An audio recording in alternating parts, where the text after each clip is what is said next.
A very good morning, ladies and gentlemen. We are pleased to have you today at our 2023 annual general meeting for the 4 unit trusts that we hold. My name is Esther Nakangu, and I'm going to be moderating this session, which is hopefully going to be the most interactive session today. With me is Mr. Ayeko Ongodia, the chairman, XENO Investment Management. He is going to be responding to the questions that I'll be giving. For context, we have a few questions that we are going to answer or respond to now, but kindly keep those questions coming. In the chat, keep the questions coming. As you register, keep the questions coming. We are going to ensure that we respond to as many questions as possible. For those that we won't be able to respond to here, we shall send you the responses directly, but we shall also be able to publish them on our website. Mr. Ayeko, a very good morning. A very good morning to you, Esther, and a good morning to all the unit holders present, as well as the regulators and the service providers. Thank you very much. I will dive deep into the questions right away. The very first question, are there taxes in XENO? Are there taxes in Uganda?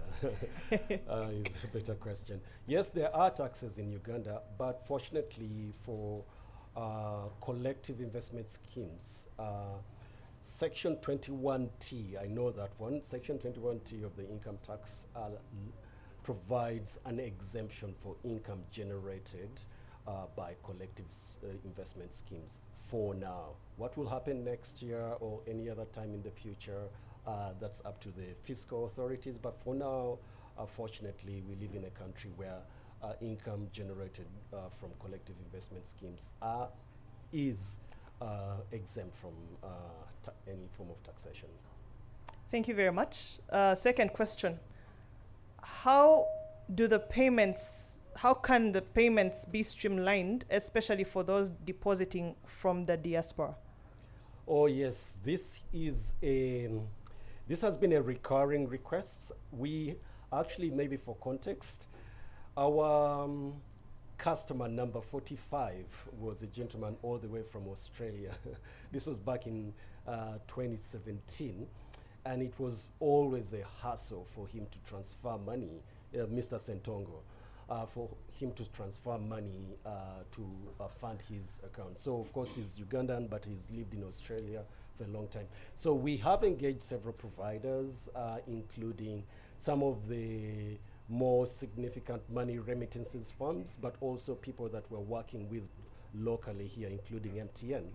But I think our customer service department is able to provide a raft of options, and there are options. You can do a telegraphic transfer, or you can use any one of the money remittances, such as Wise, Sendwave.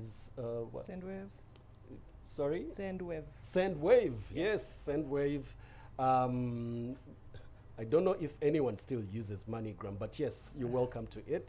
You can use MoneyGram, but this is something that we are working to address and send you a slightly more structured responses if we can get a partner that can help us address this particular, because we have so many Ugandans going to Asia, specifically the Middle East, even the guys in the US, the UK, they ask us these questions all the time. And this is something that we don't have a very good answer to. I wish we could build the rails ourselves. Then you will be assured of the quality of service. But right now we have to depend on third parties. And so there are means to be able to transfer. We just have to interact with you to determine what is best depending on your destination. Thank you very much. Speaking of payments, there's a very interesting question here. Are you considering getting into a partnership with Airtel Mobile Money so that you can allow us customers who save using Airtel to enjoy the same benefits that those on the other side enjoy? If I'm not mistaken, Esther and unit holders, this is the question this is one of the most asked questions because a certain fraction of our customers are Airtel subscribers, And while we have a fantastic relationship with MTN over the years, and it has evolved and it is continuing to evolve, we haven't had the same with Airtel, but this is something that we're working on. We haven't forgotten you. We're working night and day. There will certainly be some news this year, and it is something that we're working on actively, even as we speak. Thank you very much. Which company audits XENO? Yes, the company. So this is a very important question, because what an auditor does is just assurance work. What you say, a third party independently comes and has a look in and says, okay, what you say is actually accurate and consistent with best practice. So there are two layers here. So XENO, the fund manager, is separate from XENO Unit Trust Funds, and this is a very important distinction. So XENO, the fund manager, is just a service provider to the unit trust funds. And so both of them have separate auditors, have separate operations, have separate books of accounts, separate management even, if you allow me to say that. So for the unit trust funds, this is essentially, who owns XENO Unit Trust Funds? The people that own XENO Unit Trust Funds are the XENO unit holders, you who has sent in the money. You own, the XENO Unit Trust Funds are owned 100% by the unit holders. And so the entity that currently audits the XENO Unit Trust Funds is PwC, Pricewaterhouse. However, XENO, the fund manager, the current auditor for XENO, the fund manager, is Mazars. Okay. Thank you very much. Speaking of trust, there's a question that has come in. Am I protected as an investor under circumstances that XENO goes down? This question comes, I think it comes every day. And that is important. Part of it is just the context within which we operate, where we have seen instances of companies going down. But not only that, but also we're just, most of our customers, most of the unit holders are just starting out in their investment journey. This is not, these are not structures. So to get that assurance, one is XENO operates in a regulated industry, and XENO is not the only regulated entity here. So XENO is one of the many market operators that is regulated, and the regulation is really to emphasize investor protection.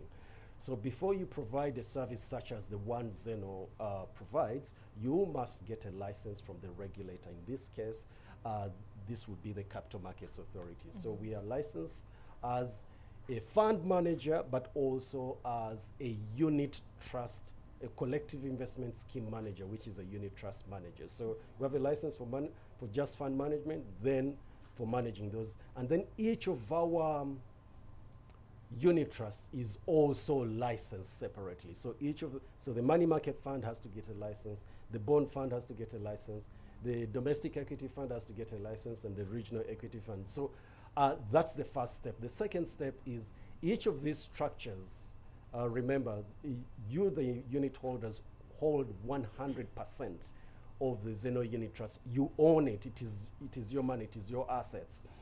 And so those structures have governance structures. So the structure of the unit trust fund has a trustee who presented earlier that essentially oversees the operation of the scheme, that the scheme is being run according to the laws that are imposed by the regulator, or the regulations imposed by the regulator. And then you have the custodian, whose report you had earlier. The custodian receives the money from the unit holders. And so XENO, as the fund manager, doesn't touch any money. If you were here physically, you'd see that we don't even have a safe here. Doesn't touch any money. It is received by the custodian, whose report you had earlier.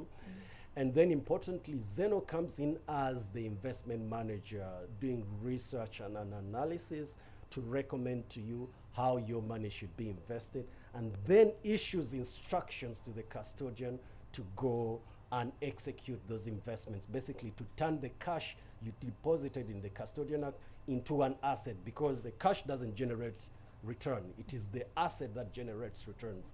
And then, of course, maintains a record of those assets.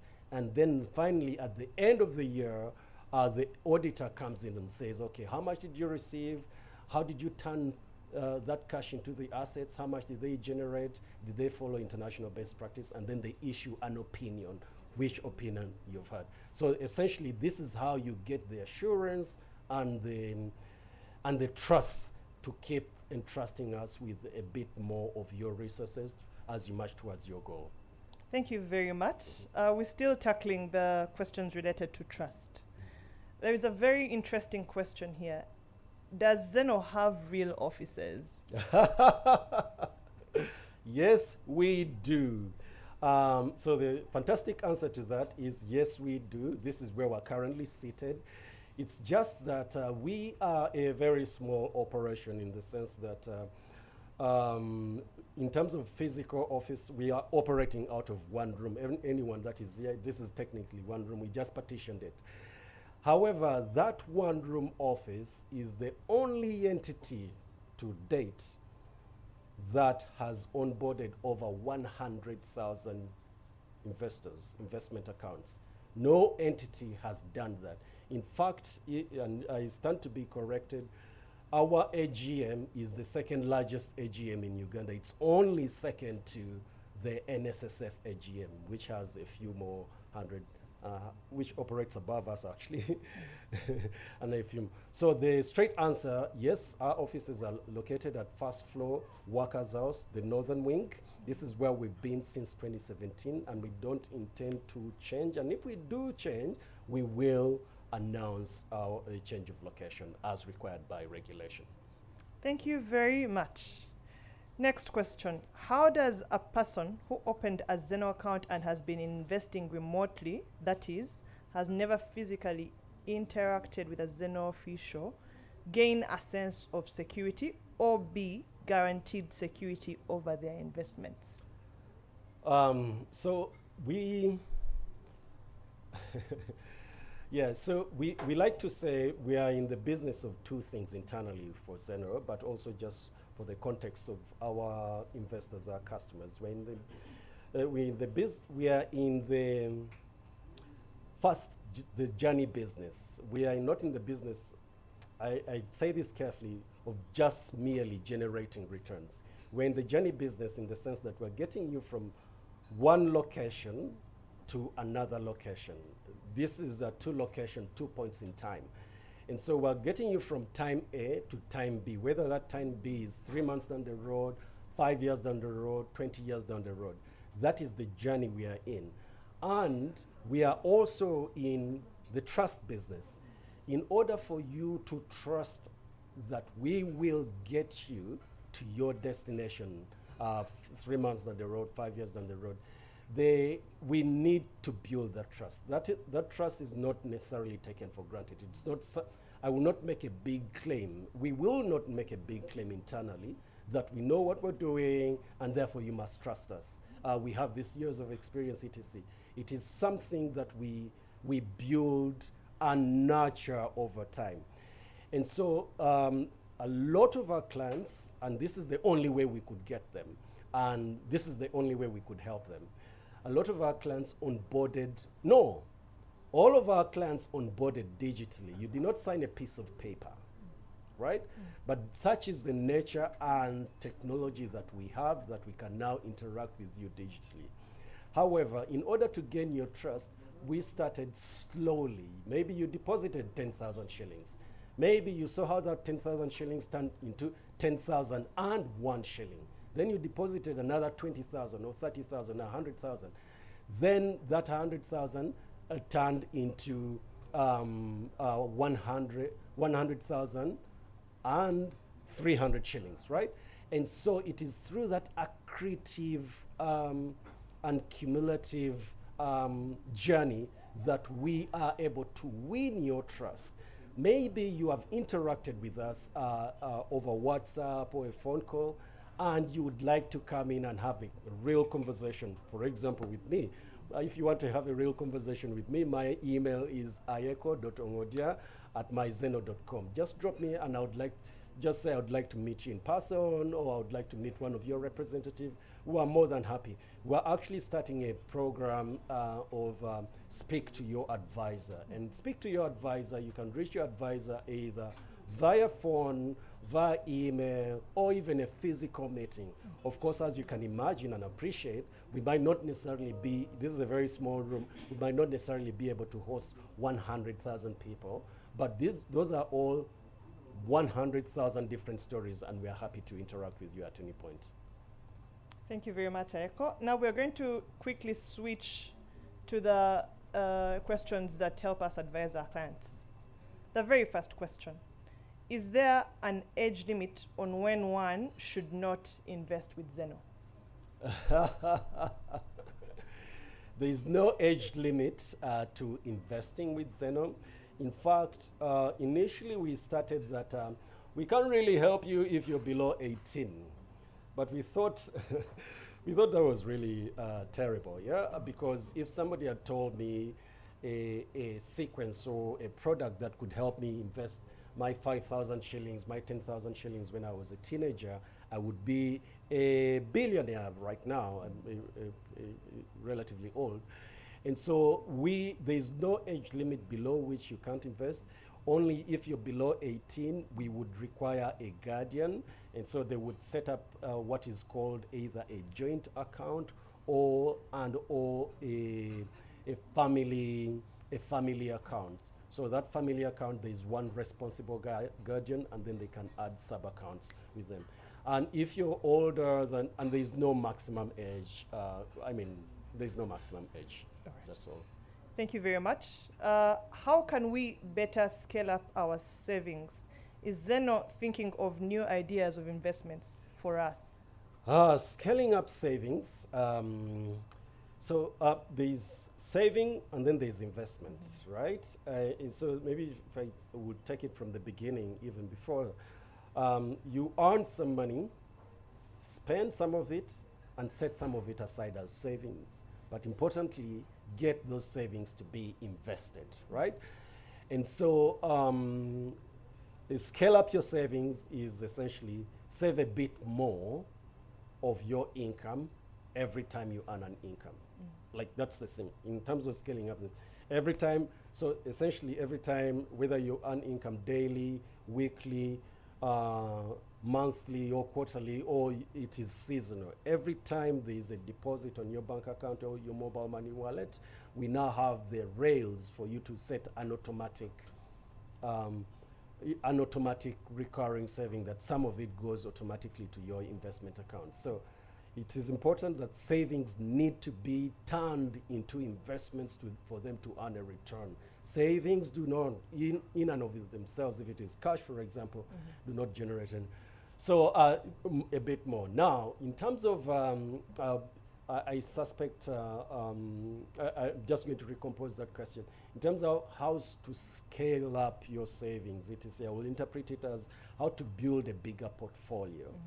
And so consistency, first of all, commitment to what you're building towards. Essentially, if what you're building towards is your retirement, is having a sense of what your target is. If what you're building towards is your child's university education, have a sense of what your target is for that child's education at university. It's just and then programming and committing to a way to get there. And one of the easiest ways to build up a savings pot is to make it automatic and make it recurring. And so right now we've been able to enable that on MTN using what we are calling autosave, and we are extending it, we will announce, but we're extending it even to bank accounts where you can set up a recurring automatic deposits onto your, that's one of the easiest ways. But importantly, returns generated from the underlying assets, we typically have very little control of what the interest rates on treasury bills or treasury bonds or how MTN is going to perform etc. What we have control over is how we allocate across those asset classes at different points in time. At any given point, there will be those assets that are outperforming and those assets that are underperforming. And when you match to another period, so for example, if you take that period as 1 quarter, yeah? So, and you have 4 assets. Asset 1 might underperform in quarter 1, but when you go to quarter 2, it outperforms the other assets. So the advice and guidance is usually have a portfolio across those assets and hold it, have that portfolio perspective. I wrote it in my annual letter to investors for this year. Please access it. And if you have need any clarification on insight, we are more than happy to sort of provide you that clarification. Thank you very much. These responses are speaking to a few of us directly. Yeah. Have you considered extending your services to more people through SACCOs, as a good number of Ugandans use SACCOs instead of banks? Yes. Yeah, of course, there is the short answer is yes, yeah? But there's also the thinking that XENO only works at the individual level, right? And even sometimes at the individual level, people think it is just one account. So let me just give you a sense of how XENO works. So with XENO is set up to provide you the guidance, the products, and the execution that you need to meet a financial obligation that occurs sometime in the future. So whether that is you as an individual, you as a family, you with your partner or with your brothers and sisters, you with your colleagues at work, or you with your friends that you went with to Nabisunsa, Namagunga, yeah? We have those structures. And specifically for SACCOs or investment clubs, we have a structure where you set up a SACCO account, and then we onboard all those SACCO members. They're able, one, to experience the investment as if it was personal, so that personalization is important, but they're also able to experience it when it is aggregated. So we aggregate all those SACCO members into one collective pool that you can visually see that the 20 of us have saved 20 million so far, even if you can at the individual level also see that you have saved 1 million so far. So we have that structure, and the short and long answer is, the short answer is absolutely yes. The long answer is please allow us to demonstrate to you how we can help your SACCO serve towards your collective goal. Thank you very much. Question for you. Is it possible for XENO to organize courses on investments, stocks, bonds, and trusts? We have not been taught. We are simply learning, and we are learning on the job. We need your help. This goes right to my heart. So everything that we've done at XENO is what we learned, in many instances taught ourselves, but also leveraged what we got from school. And so we have been experimenting with various formats for basically imparting this knowledge, or at least some of it, to our interested unit holders, our interested investors and customers, and also the general public. In some instances, we have partnered with people that have a have access to a bigger audience. In the past, we partnered with Centenary Bank. We also did a partnership with NSSF, and more recently, we are doing this with MTN. This does not preclude your organization, your investment club, etc., but this is just an example of people that we partnered with in order to run an investor series.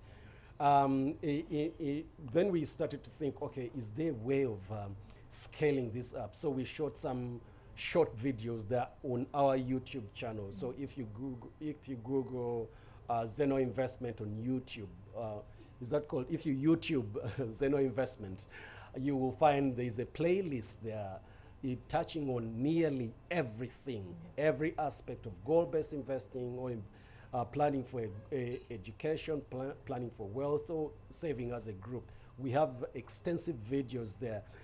But we've also found that doing this in person makes sense. The only, of course, constraint that we have is we don't have a really large room here. So if anyone has ideas about how we can sort of scale this, we are more than happy to consider them and even execute on them in a collaborative way.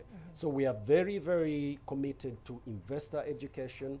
We have tons of material to share. It's just we haven't yet figured out the most optimal way to share that. If anyone in the room or any one of our investors is happy to sort of help us think this through, please get in touch.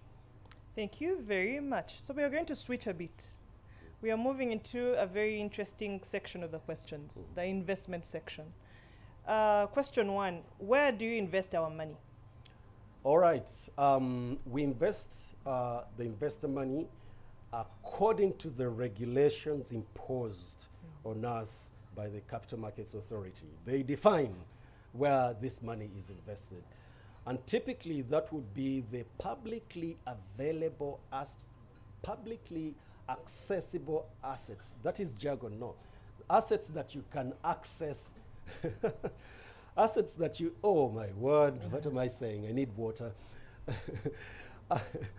Assets that you can easily access, whose value can be easily established, and that can generate a return, and that can be composed into an investment portfolio, and that you can liquidate easily if somebody needs their money. So can you think of such an asset? So we divide that up into, we compose that into what's called an investment universe. And our investment universe, we sort of divide it into debt instruments, basically where you're lending money to somebody, an entity, to a government, to a bank, to a company, yeah? So those are debt funds. So in there you'll find, and then we have equity investments. And so this is where you take an ownership stake in a company or in an enterprise, yeah? And so the first part, debt investment, is essentially divided into two right now. So we have the short-term debt investment and then the medium to long-term. The short-term is composed into what is called the money market fund. This is what my colleague was explaining earlier. So the money market fund invests in debt instruments that have a maturity of 12 months or less. These are all the treasury bills of 182-day, 91-day, 364-day, as well as debt to the banks. So remember, banks take deposits. This time around, we've sort of flipped it around. Instead of just depositing your money in a current account, we say, pass it through a money market fund, and that money is actually lent and generates a return. So that's one, so money markets. The second one is bonds. Bonds are essentially debt instruments, but for medium to long term. So you'll find a 2-year, 5-year, 10-year, 20-year bond issued by the government or issued by a company or an enterprise. So those are two. And then the second bit, which is equities. So we then divide equities also into domestic. Why we make that distinction from domestic and regional is domestic equities do not have any foreign currency component, right? However, regional equities have a foreign currency component in that you're both investing in the underlying assets within those countries, but also you're getting exposed to the exchange rate. So the return for your investment are a function of both the movement in the underlying assets, for example, how Safaricom has performed in Kenya or how Bank of Kigali has performed or whatever, but also importantly, the movement of that exchange rate relative to the Ugandan currency, which is the domicile of the investment fund. So that is our investment universe. So what we do as XENO essentially is with that investment universe, we help you decide how much of each, how do you divide up your part? How much of each do you hold? What percentage? 10%, 60%, 20%? That is essentially how we bring value to you, and that's across that investment universe. Ooh, very amazing. You spoke about the equity funds. You spoke about the domestic equity and the regional equity. So there's a question here for you. When will the domestic and the regional equity funds be merged as it was resolved in the previous annual general meeting? Yes, so we came to you about 2 years ago and said we need to merge these two funds, the domestic and regional equity fund, because we are all one East African. And so the process for merging, unfortunately, is not, has taken a lot longer than we had anticipated. Right now, we're going through the administrative and regulatory steps in order to merge it. While we got the authorization to merge it during an AGM such as this previously, there were a few other steps for us to complete in order for it to be combined. We are hoping that by the time we come back next year with this AGM, those two funds would have been merged and we would have completed what you permitted us to do. Thank you very much. There's a lot of focus on the investment questions, so Sure. I hope you are happy to answer a few more. Sure. Do you invest in foreign currency? Yes and no. Yeah. So yes and no in the sense that by converting Uganda shillings to Kenya shilling to buy a share of Safaricom, certainly we have gained foreign currency exposure. Yeah. By buying a government bond issued by the government of Kenya, certainly we have gained foreign currency exposure, right? And so in that sense, yes, every XENO customer that has that sort of exposure has some foreign currency exposure that is not just merely Uganda shilling. But often what another interpretation of that question is when people are talking about foreign currency, they're talking about something slightly more, they're talking about something slightly more exotic than the Kenya shilling. I'm not saying, please forgive me if our Kenyan unit holders, they're talking about something slightly more exotic than the Kenya shillings. Usually they're thinking about USD or investment in the American markets. That is not yet executed. We can receive a USD deposit, but that USD deposit will be converted into UGX in order to gain UGX exposure. And we can send you back when you make a withdrawal, you can send you back in USD if you want. But right now, all our exposure, all our funds are UGX denominated, even if they gain regional currency exposure. We have plans of gaining, providing exposure for international markets, specifically the North Americans. These are some of the biggest markets in the world, and we are actively, it's on the roadmap. We will get there. Okay. You just answered my next question. Are you looking to invest offshore out of the East African domicile? Yes, we are. All right. Okay, why don't you invest in infrastructure and land? Because when you make a withdrawal, and this is a feature of XENO, you can deposit your money today and withdraw next week. When you make a withdrawal, I don't know if we can flip land within a 7-day period. That is a short answer. Okay. Yeah. So, but the slightly more technical answer is they're illiquid assets. Yeah.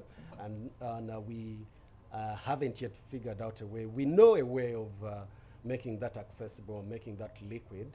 But right now, from a risk return perspective, I think we can earn some returns without necessarily taking the illiquidity risk. Right now, we haven't yet found a balance which compensates adequately for the illiquidity risk and also that sort of structure. Maybe sometime in the future, yes, but at this moment, it's too illiquid for us to be able to.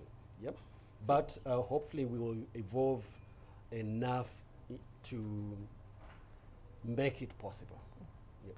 Thank you very much. And finally, in this section, what is XENO's long-term plan on money markets and bond markets in Uganda in the event of economic and political turmoil? That's a very dangerous question to ask a fund manager.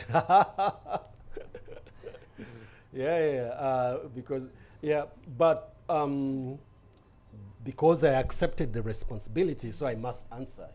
Yeah, so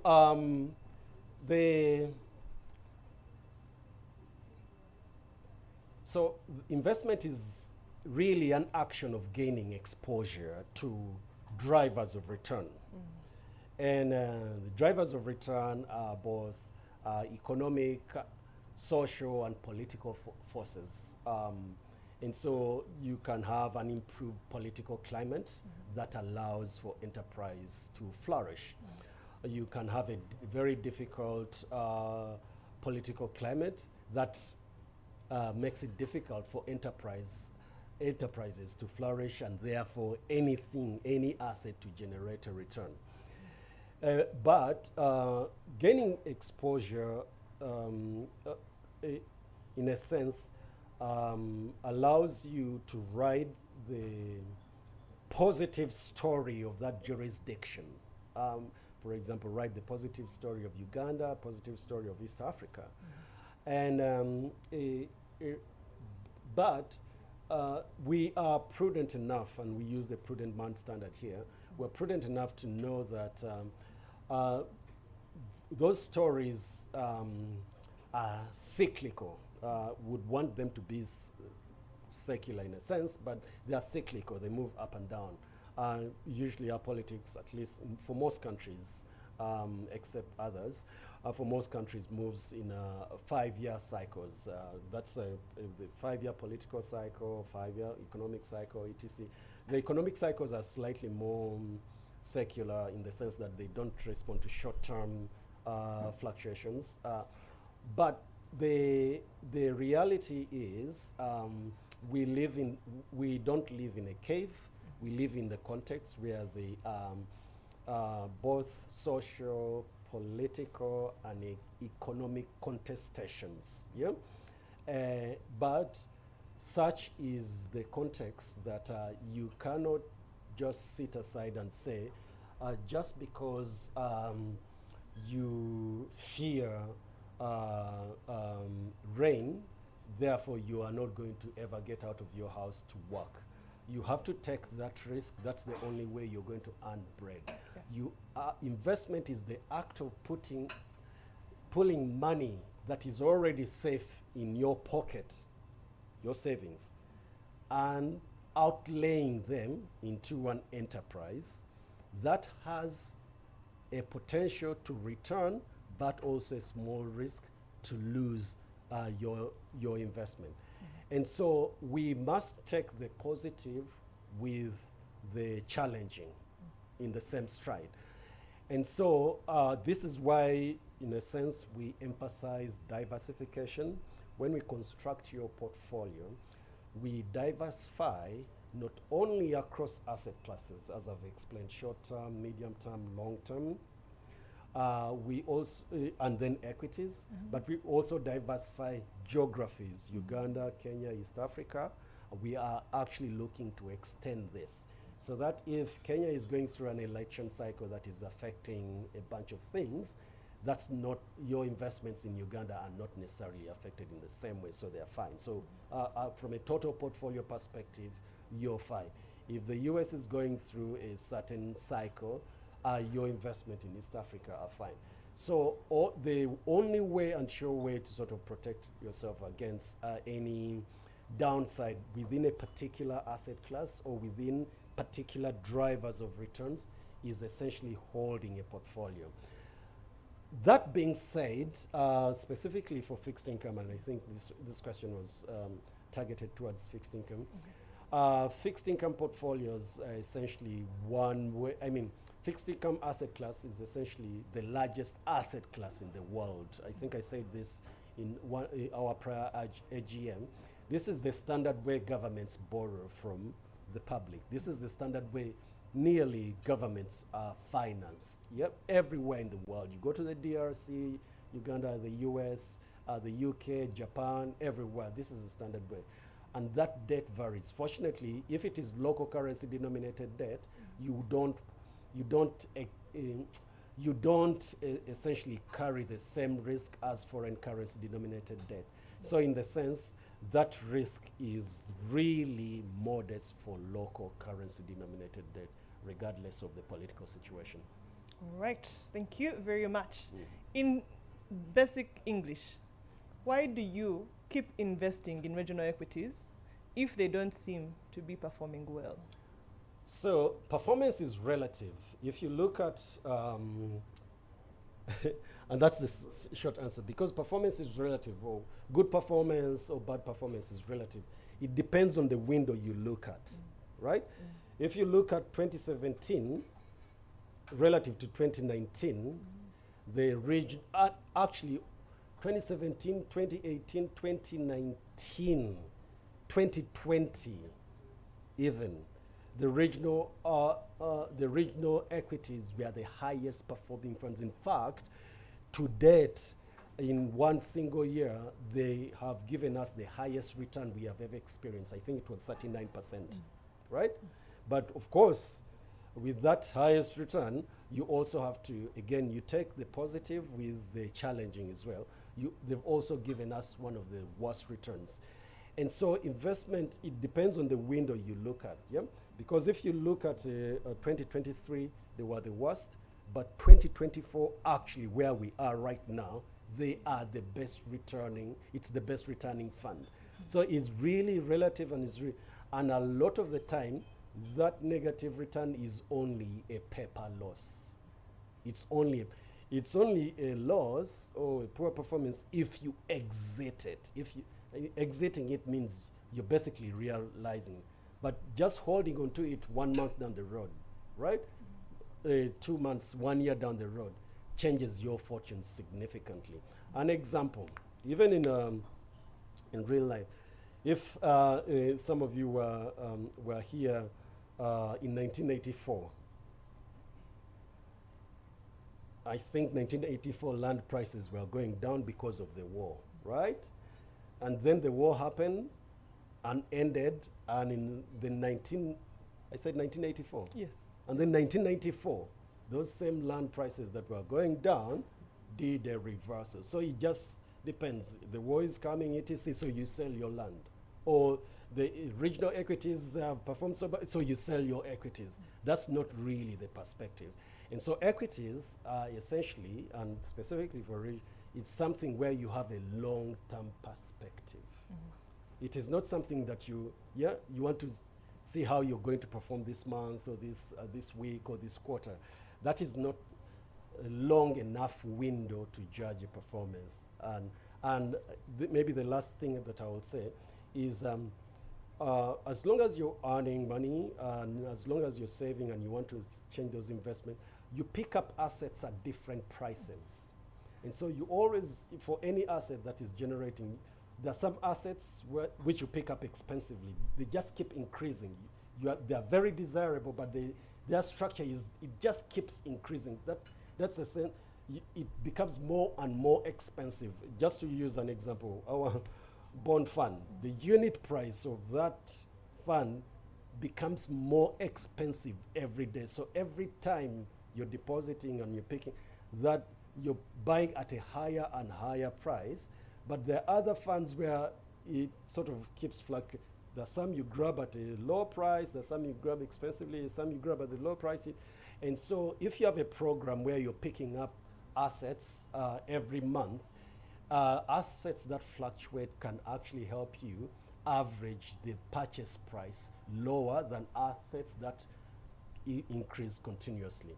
So the regional market is really an exposure to East Africa. It is a bet on East Africa. It's a bet on saying this region that accounts, actually, the East African region, and if you allow me, the East African region, the 3 top East African countries are all in the top 10% of Africa's population. Nigeria is just an outlier.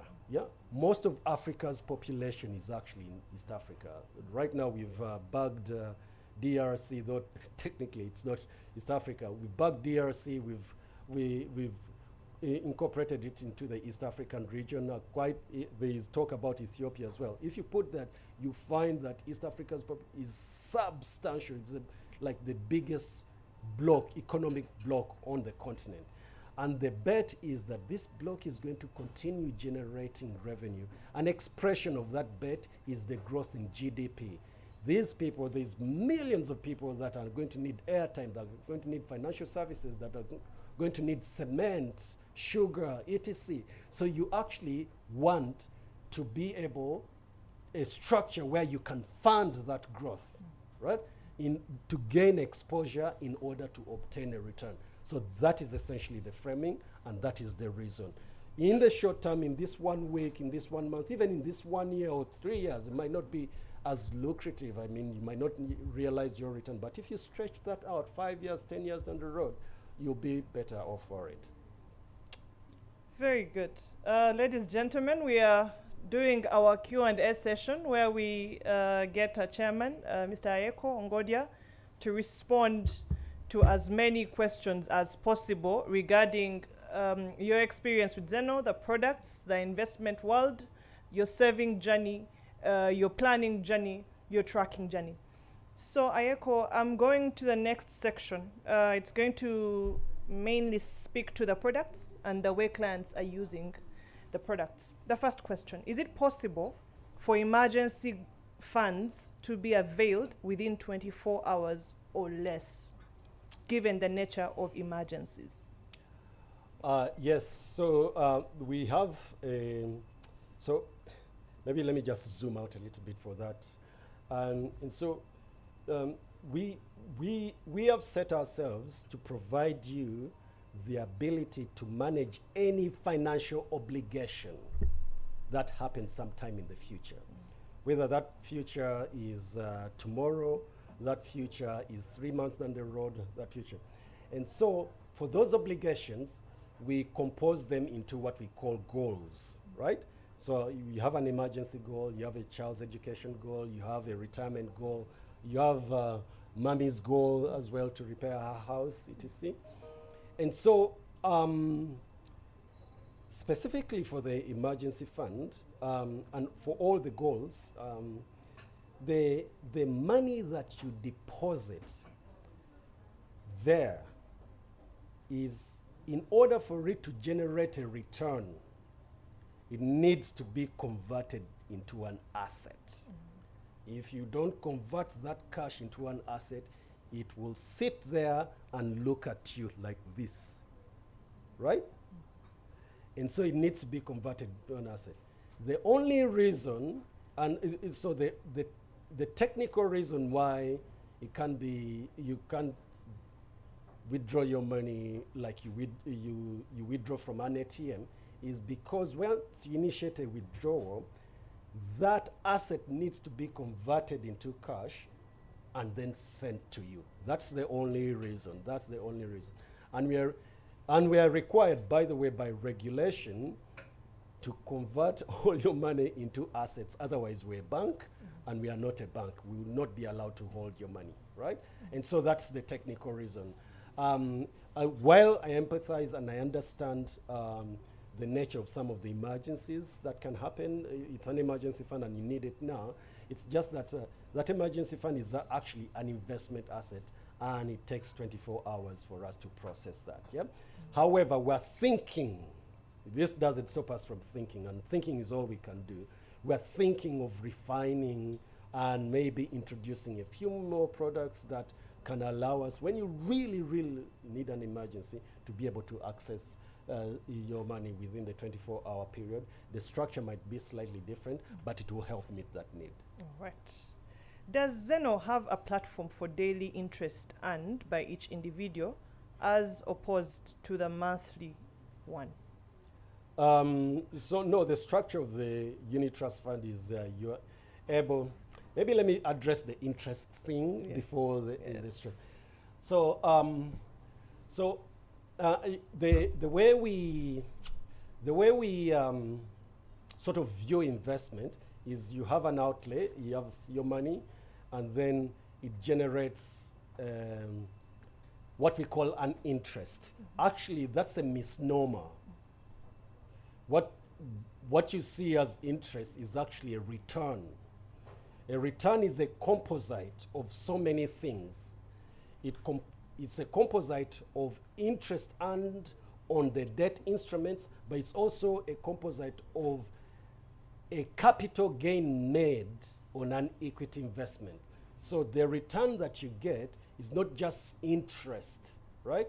It's actually, it's a return that is composed of both interest, dividend, and capital gains, yeah?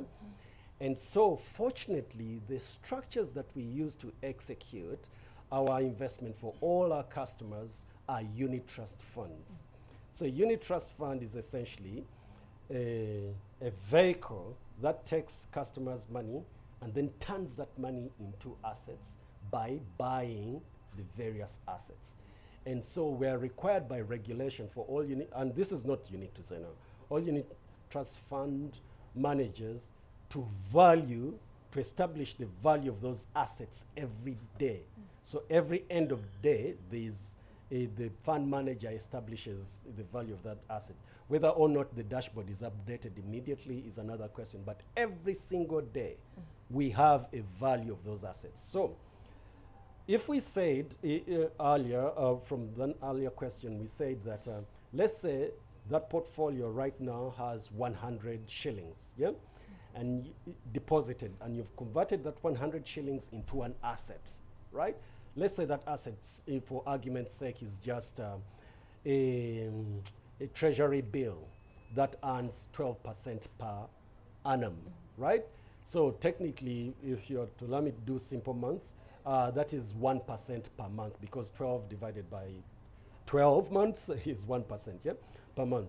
So technically, every 30 days it earns a 1%. So if you divide that 1% by 30 days, you get another small. So you're able to see that that 100 shillings has been turned into 100.2 shillings, 100.4 shillings, 100.5 shillings, yeah? So of course, you interpret that, typically that 0.1% every day that you say as interest, but it's really a complex composite of the interest earned, the dividends earned, and the capital gains earned, yep?